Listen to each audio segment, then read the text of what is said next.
If you like the HTC One, but you often think to yourself, this thing is just too big, you'll want to check out the HTC One Mini. I'm Aaron Baker from PhoneDog.com, and the One Mini preserves a very similar look as the HTC One with the metal on the back, the boom sound speakers on the front, and Beats audio installed underneath. And it also has a dual-core CPU, a 4.3-inch 720p HD display, and the same 4 ultra-pixel camera. Can this thing compete not just with the One, not just with the Galaxy S4, but can the smaller form factor compete with the Galaxy S4 Mini? We'll find out in PhoneDog's full video review of the HTC One Mini, which starts right now. If you like the HTC One, but you think to yourself, man, it's just a little bit too big, I wish I had something a little bit smaller, the HTC One Mini could be the device for you because functionality-wise and looks-wise, it packs a very similar look and feel to the HTC One. A 1-2 punch, as HTC said on their Facebook and Twitter feeds this morning, but the HTC One Mini brings it to you in a smaller design. It does make some sacrifices, but when you compare the One and the One Mini to the Galaxy S4 and the Galaxy S4 Mini, the sacrifices are far less. In other words, if you're looking for the mini version, the HTC One Mini, specs-wise and build-wise, is the better device to get. Before I get too far into this video review, I want to give special thanks to my partners at Best Buy Mobile. When you walk into Best Buy Mobile, you'll walk out working. I'll get your email, your web, your contact set up, so when you walk out the door, everything's set up. You don't have to waste your time doing that at Best Buy Mobile. So, or if you want to, you can do it. That's part of the Walkout Working program. They'll help you get everything ready to go. So the HTC One Mini here, recap of specifications. It's got a 1.4 gigahertz dual-core Snapdragon 400 CPU. It's got a 4.3-inch 720p HD display. So it does still have an HD display. It's smaller, and it's not 1080p, it's only 720p, but smaller, still HD, can't beat that.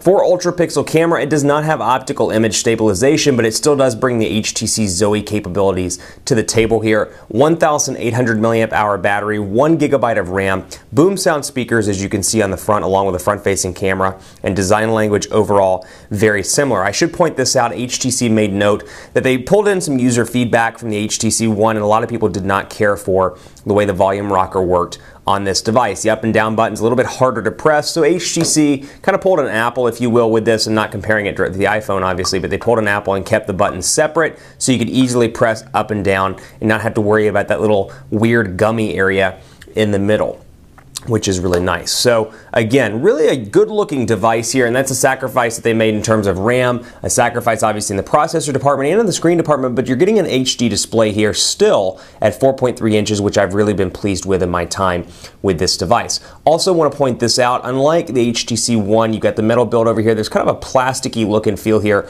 on the sides, and it's hard to show you on camera, but see if I can get it close so you can take a look. This is definitely kind of a plasticky look and feel as opposed to the HTC One where, yeah, it's not metal here in the middle, but it's still not as plasticky as this feels. So this definitely has a plastic feel to it. It feels like something from perhaps, I'm trying to think of an example in terms of feel, but can't really think of anything at the top of my head at the moment. But a little bit different there. It is a different feeling, even though it's got metal on the back. I do notice that from time to time. It doesn't bother me, but if you like the all metal look and feel, it may bother you, so keep that in mind. This is an unlocked device. It's not available in the US on a carrier just yet. It is coming very soon, I'm assuming, to online specialty retailers like Negri Electronics at negrielectronics.com, so keep an eye out at their website. Here's the Apple iPhone 5 with a 4-inch display, so you can see the size difference right on par roughly with the iPhone 5. Here's the 8XT, which I just unboxed a second ago on camera, and then here is the HTC One like I showed you at the start of the video. So look and feel wise, a little bit different. Actually, here's a Butterfly S as well, so we can show you that one in comparison versus the HTC One Mini. So a smaller device. Let's jump right in and take a look at what's different. Sense 5 here running atop Android 4.2.2 Jelly Bean. So Sense 5 is running out of the gate on top of Android 4.2. So you're getting it out of the box. You're not waiting for an update. Android 4.2 Jelly Bean rolls out with this device at launch. And you've got the same quick settings up here at the top, which I can access either by pulling down with both fingers or pulling down with one finger and swiping over just like that. Easy and quick. Sense 5 here, same goodies that you get with the HTC One, including Blink Feed here, which I've pre-configured in my time with the device. And you can see all of my Blink Feed stuff. Reuters, AP, and with Android 4.2.2, you have the ability to add, it's very fun to say Android 4.2.2, but you can add Instagram to your HTC Blink Feed as well as part of the Android 4.2 update. So Instagram, LinkedIn, Twitter, Flickr, and Facebook, not to mention your calendar, your gallery, and then kid mode as well if you want to. But same look and feel as Sense 5 here with the bar down at the bottom. You've got your back and your home button, which pressing and hold, or excuse me, double tapping accesses recent applications. And I've got my back button, and then here is my menu button down here at the bottom of my dock, which I can move stuff around as I want to. If I want to put Yelp down here, for example, I can do that. If I want to bring messages down and put it in the same folder as browsing, I can do that and rename the folder as I see fit. So still really fast here. I think a lot of concerns that people had revolved around speed. People were like, with a dual-core processor, with a 1 GB of RAM, can this thing compete with, for example, the HTC One, the iPhone 5, all the different high-end devices on the market? And so far for me, it can. It can compete pretty well. And I should point out 16 gigabytes of internal storage here as well. No micro SD card slot, but still, I think the target demographic they're going for a little bit different for the HTC One Mini than the flagship HTC One. But the question a lot of people had, is it fast? Does it perform well? And so far for me, it's been really impressive. I haven't had any slowdowns, any issues with the dual-core processor or 1 GB of RAM. So far, so good. I've been pretty pleased. But out of the box, you get typical stuff that you get with all of the HTC Unlocked devices. 7 digital. You get car mode. Let's go down through here. Flashlight, key VPN, kid mode as well, which we'll talk about a little bit later. Parent dashboard. Our wedding plan, which is actually for my wedding. That has nothing to do with HTC. That's an application I'm testing out.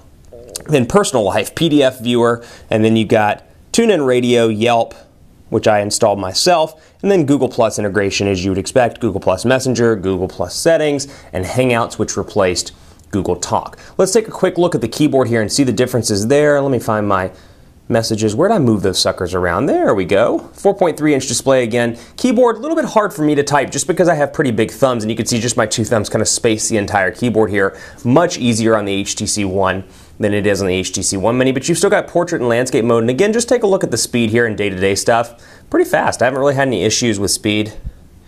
Quick Brown Fox is happy that the weekend is here. Quick Brown Fox is happy that the weekend is here. Portrait to landscape mode, nice and fast. No real differences here. I can't highlight anything that's really changed here versus the HTC One, particularly when you compare it to the HTC One that's already gotten Android 4.2, the global version. So no real differences here. I can add contacts as I see fit, and you can see right there all of my test contacts that I have here in the phone. So 858-200, actually that's a demo phone number. So easy to access, and I should point out, let me find my Sprint 8XT just so you can see what it looks like. The number is 913-601-1268.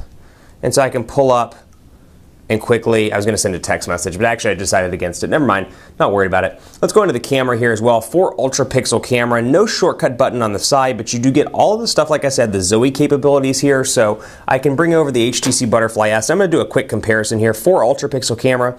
Spoiler alert, images look just as great on this device as they do on the HTC One. As long as the OIS or optical image stabilization isn't important to you, they look really nice. So I'm going to zoom in here, take a couple of pictures. I'll take the Zoe actually, which is what I'm doing right now.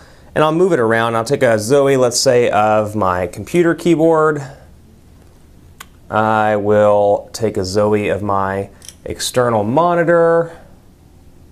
And let's go ahead and do a couple of stills as well, just so you can see what I'm talking about here. You can bring all these together and create an awesome HTC Zoe, and you don't have to do anything on the device side. That HTC One feature continues on the HTC One Mini. So I can go into Gallery and go in here, for example, and go to Events. And just by seeing, I can see all my videos, which should start up. We'll take a look here, for example. And you can see these videos are moving in real time in the gallery, but all I have to do is come up here, and I can start up this HTC Zoe. It's a really cool feature. And you can see it brings together all those videos that I took, all those pictures I took. So great for a wedding. I could use this at my wedding. Great for a wedding, great for vacations where you're taking a bunch of pictures and Zoes, and it combines them together. And if you ever get tired of that particular style, all you have to do is come down here. And this is something that's new to Android 4.2 and the One Mini. I see the shortcuts here, Boulevard, for example, and it'll change around the overall style of the video itself. And then from there, I can go down here, load it up, start it back up. And if I want to, I can share it with my friends as well. So a very cool feature that I like a lot. Stick around for part 2. Got a lot to cover in that one. I want to show you HTC's Sense capabilities when it comes to wallpaper changes or just setting up devices from your computer. It's a very cool feature that's really underrated, that hasn't been talked about a whole lot, that I love that HTC's doing. And you can easily access it from your computer. It's HTC's Get Started. We'll talk about it in part 2 along with Quadrant Standard, speed tests, and more. Stick around for part 2.